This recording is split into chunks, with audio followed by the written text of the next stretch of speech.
മാടപ്രാവ്. കവിയും അധ്യാപകനും പത്രപ്രവർത്തകനുമായ പള്ളത്തുരാമൻ 1891 തൃശ്ശൂരിൽ ജനിച്ചു.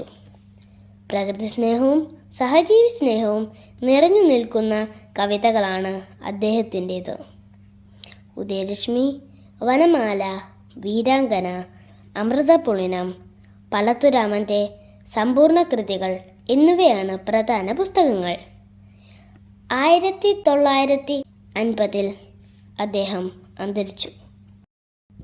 തത്തിക്കളിച്ചും വരിനെല്ലുമെല്ലെ കൊത്തിക്കൊറിച്ചും ചിറകിട്ടടിച്ചും പാടത്തു കണ്ണും കരളും കവർന്ന മാടപ്പിറാവേ വരികൻ്റെ ചാരേ. വിശുദ്ധിയില്ലാത്തൊരു ചീത്ത ചിന്ത വിളഞ്ഞിടാതുള്ളൊരു നിൻ മനസ്സും നനുത്ത പൂമ്പട്ട് തൊഴുന്ന മെയ്യും കൊതിക്കുമേ കൊച്ചു കിടാങ്ങൾ ഞങ്ങൾ. അടുത്ത മാവിൽ ചെറുകൂടു കെട്ടി കുടുംബ സൗഖ്യത്തോട് പാർപ്പതില്ലേ.